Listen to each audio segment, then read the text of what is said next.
अस्सलाम वालेकुम जी। क्या हाल चाल है मेरी यूट्यूब फैमिली का। आई रियली होप सब खैरियत से होंगे। Welcome back to another brand new Ramzan blog. आज का ब्लॉग स्टार्ट कर रही हूँ सहरी से। मैं आ गई थी किचन में और मैंने आपको अपने लास्ट ब्लॉग में बताया था कि मैं मोस्टली इस तरह करती हूँ कि पेड़े मैं रात को करके ही रख देती हूँ। एंड ट्रस्ट में ये काम इतना आसान रहता है मेरे लिए, क्योंकि अब वो वाली रूटीन तो है नहीं कि लाइक हम सहरी तक जागें। मैं तो अब सहरी से पहले सो जाती हूँ।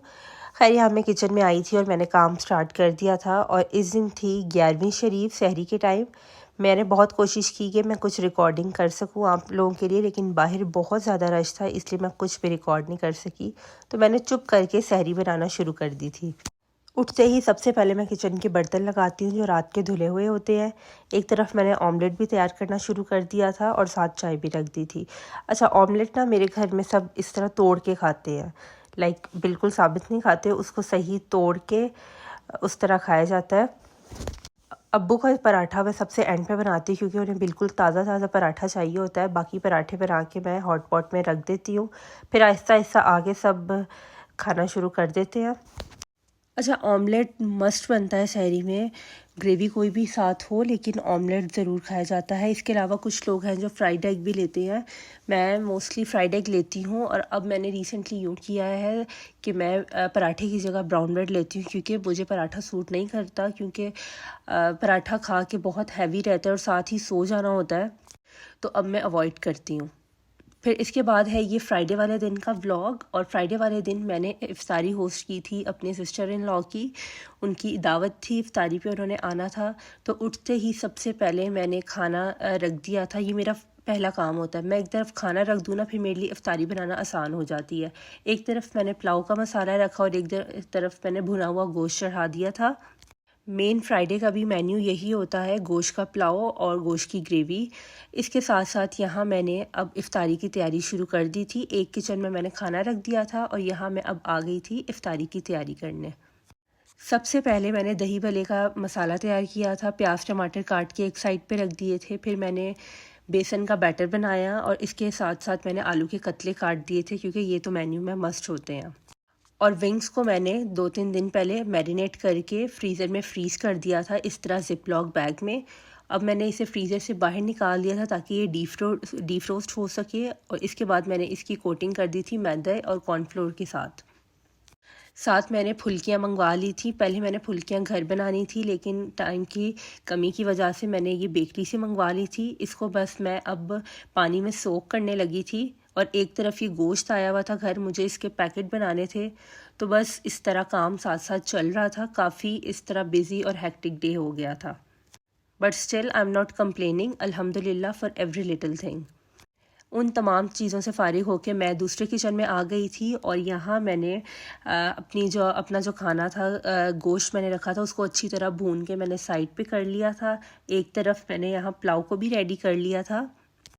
अच्छा, पुलाव को तड़का मैंने शाम को लगाना था, 5 बजे के करीब लगाती हूँ। और उससे पहले बस मैं ये चीज़ें तैयार करके रख देती हूँ।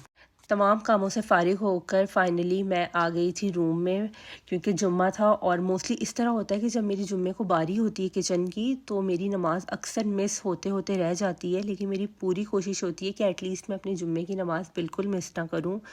मैंने नमाज जुम्मा अदा की खैर से, अल्लाह का शुक्र है। और ये देखें जी, मैं आपको नज़र आ रही हूँ यहाँ मैं बस साफ़ सुथरी हो के थोड़ा मैंने सोचा इस दफ़ा मैं आपको भी अपना आप दिखाऊं व्लॉग में। मैंने ये अपना जोड़ा पहना हुआ है अपने जहेज़ का। ये 7 साल पुराना सूट है और अभी भी आप इसे देखेंगे ना तो ऐसा लगेगा ये बिल्कुल न्यू सूट है। मैं चीज़ों को इसी तरह संभाल के यूज़ करती हूँ। अब कोई मुझे कंजूस कहे या कुछ भी कहे, लेकिन मुझे लगता है कि हर चीज़ में पैसे लगे होते हैं और कदर करनी चाहिए चीज़ों की।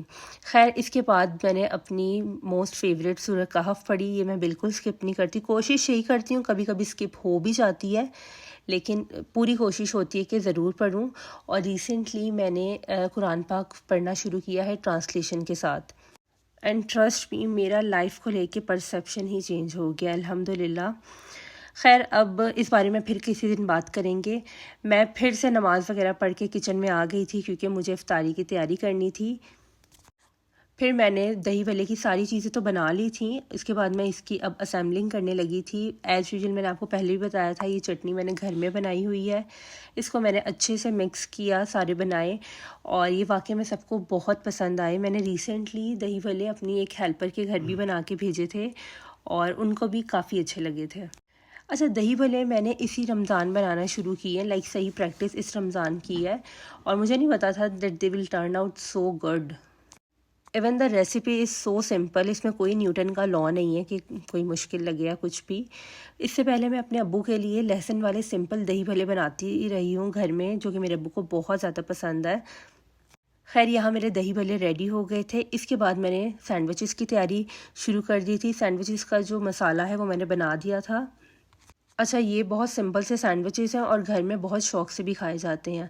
सिंपल चिकन को श्रेड करना है बॉईल करके। इसके बाद आप अंडों को बॉईल कर लें और उसमें mayonnaise, ketchup, a little bit of ketchup, काली मिर्च और सफ़ेद मिर्च डाल के इसको एक अच्छा सा मिक्स दें। अंदर शिमला मिर्च और बंद गोभी भी डाल लें।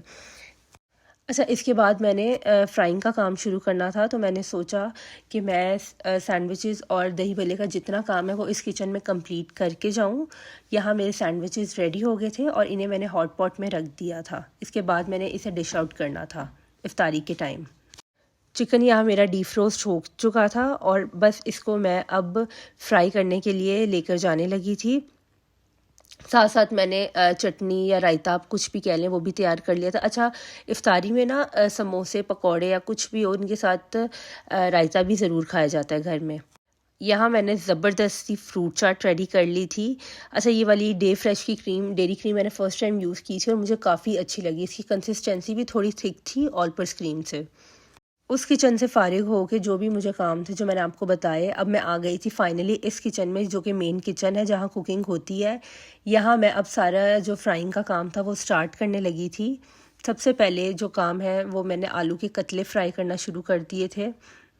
मेन्यू में मैंने रखा था आलू के रोल थे, चिकन वेजिटेबल वाले समोसे, दही भल्ले, क्रीम फ्रूट चाट, चिकन के सैंडविचेस थे, विंग्स थे। तो ये सारा मैंने मेन्यू डिसाइड किया था। अच्छा, मेरे घर में बहुत सिंपल खाना खाया जाता है, ज़्यादा फैंसी डिशेस नहीं खाई जाती, तो उस हिसाब से ही मैं चीज़ें तैयार करती हूँ। इसके अलावा दूध सोडा था और साथ में मैंने खजूर में क्रीम फिल कर ली थी। तो ये सारी स्प्रेड मैं आपको दिखा रही हूँ। ईच एंड एवरीथिंग मैंने ख़ुद बनाई थी, घर में बनाई थी। I don't wait for compliments that somebody will say कि चीज़ें अच्छी हैं या नहीं। मुझे अपने आप पे यकीन है कि मैंने अपना 100% दिया है और चीज़ें वाकई में अच्छी बनी हैं। ये एक कॉन्फिडेंस है जो कि हर औरत में होना चाहिए। खैर, आज का व्लॉग इतना ही था। Ending my vlog with a cup of T, जो कि बहुत ज़रूरी है इफ्तारी के बाद मेरे लिए। तो आई रियली डू होप कि आपको अच्छा लगा होगा मेरा व्लॉग। मिलते हैं इंशाल्लाह ताला नेक्स्ट व्लॉग में। तब तक अपना ख्याल रखिएगा। And do let me know in the comment section how was my today's vlog. Allah Hafiz.